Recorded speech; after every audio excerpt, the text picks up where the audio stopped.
Hollow Knight is first and foremost a metroidvania. That's final, there is no debate, despite the fact that Team Cherry wanted to avoid marketing it as a metroidvania for most of its development. The reason Team Cherry did this was because, at the time, people were complaining non-stop, saying things like, "Oh my god, another metroidvania game? Why do they keep cranking these out?" So while they certainly ended up creating a metroidvania, a large reason why Hollow Knight feels so different and unique from most games in the genre is because of Team Cherry's take on developing what they would describe before launch as an adventure game in a large interconnected world. Many superfans of the metroidvania genre actually struggle to fall in love with the game. The areas are huge and way less straightforward than even other metroidvanias. The feeling of being lost and unsure of what to do next is exponentially greater than, say, your standard Metroids or Castlevanias. Suffice to say, when Hollow Knight started exploding onto mainstream, when people would try to sell the game by description, they would usually say something along the lines of, "It's like a Dark Souls Metroidvania," or "It's Metroid meets Soulslike." Wait, where did the Dark Souls comparison come from? Is Hollow Knight actually a Soulslike? What exactly defines the term Soulslike? That's right, folks. We're gonna go on another useless quest to try to remove a meaningless label from a game that doesn't earn it. Cause let me be clear, firm, and unwavering in my conviction, as I state this as loudly and confidently as I can. Hollow Knight is not a Soulslike. I guess. Maybe? So what's a Soulslike? Nobody knows, really. You would think it means a game that is like Dark Souls. But then you see YouTubers and journalists referring to games like Cuphead and Gungeon as Soulslikes, and well, that description goes out the window. But even ignoring the crazy ones, we also get people calling games like Jedi Fallen Order or the new God of War games Soulslikes. And it's like, kinda?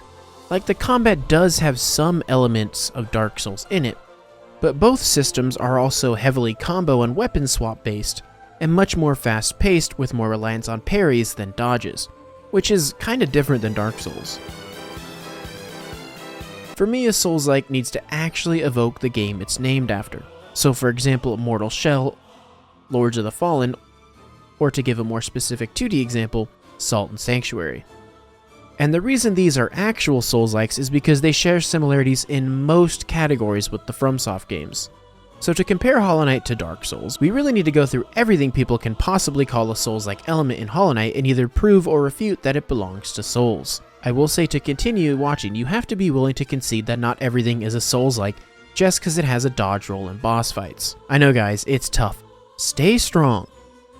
So let's start by talking about things that are either stated as direct inspirations or can be easily inferred as such. And those are really the healing system and the shade system. So if you didn't know, before Hollow Knight came out, neither of the devs had played Dark Souls, but Ari had played a bit of Bloodborne, and the soul healing and spell system was directly inspired by the rally mechanic in Bloodborne. To heal, you need to be aggressive and hit enemies. They added on the spell system to work with it, but it is the stated inspiration. This is actually fairly common knowledge to Hollow Knight fans, so no need to spend any more time on it. Now, the shade system is interesting, because on surface level, it's very similar to the bloodstain mechanic first made widely popular by Dark Souls. When you die, you drop an important resource that remains in the place that you died until you return to reclaim it, and if you die on the way, it's lost forever. Oh my god! While the Hollow Knight system does have you actually fight a shade to refund all of your geo, overall, it's almost a safe bet to say that it's also a Souls-like inspired mechanic. A mechanic that just so happens to suck b***. However, you need to remember, one of the main inspirations for Hollow Knight was Zelda 2. And in Zelda 2, when you die, you lose all experience points gained. Having a harsh punishment just for dying was very rare back in the day, and considering just how much like Zelda 2 Hollow Knight actually is it that far-fetched to think the shade system could be directly inspired by Zelda 2 instead of Dark Souls? Hollow Knight was pretty different before release, and more difficult. You only had 3 health in early dev builds, and who is to say that you didn't also just lose all geo permanently as well? And much like increasing your starting health, towards release they realized this was too harsh and added a way to retrieve that geo. I have no way of knowing which one is the true inspiration, but considering how closely it resembles the bloodstain mechanic, I think it's probably one of the most glaring things that Hollow Knight shares with Dark Souls in the Souls-like genre. Let's talk about the world, because that's another big one people talk about. Well, it's a ruin of a kingdom that you explore after it all went bad, and Dark Souls does that. Yeah, no shit, Dark Souls does that, because that's a trope that has existed in fiction since Monkey First Draw on Wall. But the dark atmosphere of the kingdom is really similar to Lordran. City of Tears is basically the Orlando of Hollow Knight. Like, what? It's dark because it's underground and you are bugs, and there's a city in the midpoint because it's a kingdom, and kingdoms have cities. Oh, the lore is told in an obscure and obtuse way that's not directly stated, with a large focus on talking to NPCs to find directions and hints. Zelda 2 and Foxanadu. Super Metroid. Like, come on, is that all you've got? Well, benches are basically bonfires.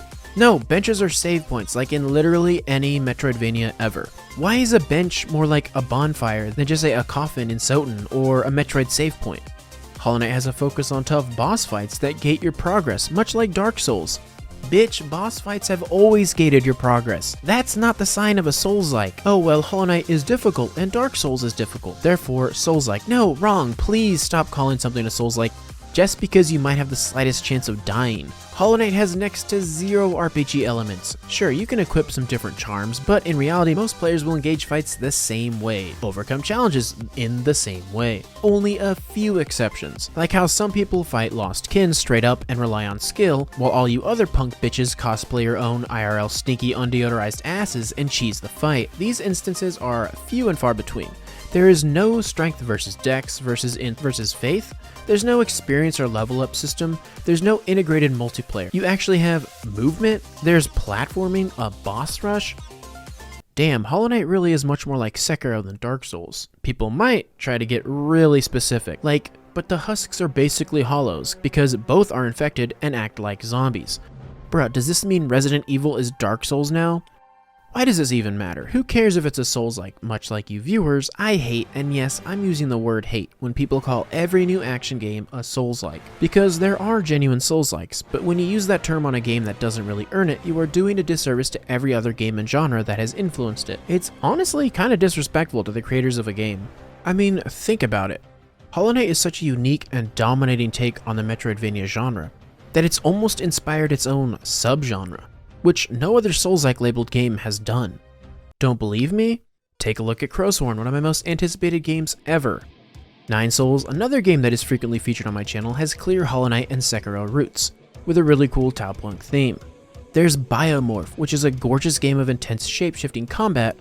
Art style is kind of Ben 10 in a way. We have Rune Fencer Ilia, which is like if you combine the gameplay of Hollow Knight with the glyph system from the best Castlevania game ever made.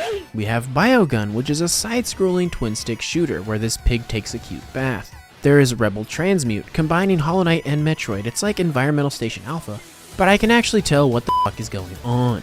Nara Facing Fire is basically Ori 2 but with more than 6 boss fights. Silent Santikado is being made for all you boomers to enjoy having no color in your game. And Neon Moon, which has you play as a glowing Viagra pill. Want more beast transformation? Well then Shifters lets you do it like a gentleman, cane sword and all. Scrapdackle is one of my most anticipated games ever, with one of the most wholesome communities I have experienced. Not to mention crazy fun boss fights, a top-down view, and some seriously wacky NPCs. And to top it all off, we have the Giga Chad Exile. Just listen to that sound design. It's like that mine from the somehow third worst Star Wars movie. Exile cites its main inspirations as Hollow Knight and Cuphead, and given the content on this channel, you should be able to guess how exactly I feel about that. And the thing is, while each of these are to varying degrees of quality, and these are all clearly inspired by Hollow Knight, it's not like there's a Hollow-like genre, because that would be discounting all of the other inspirations the developers of these games pull from. When I look at a game like Bleak Faith Forsaken or Lords of the Fallen or Salt and Sanctuary, I feel confident calling them Souls-likes because when you play them, it literally feels like playing indie Dark Souls. RPG, combat mechanics, world design, lore, everything.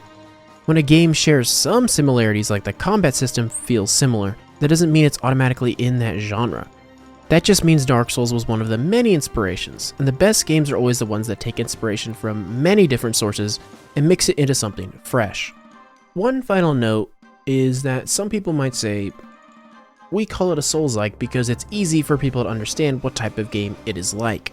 But the problem is when you call Cuphead a Souls-like and then people don't play it because they don't like Dark Souls, only for years later to realize that no, it's not really like Dark Souls at all. It kind of makes me upset. Kind of like how I'm about to upset every Hakita fan. Because this just in, Ultrakill is actually a Souls-like,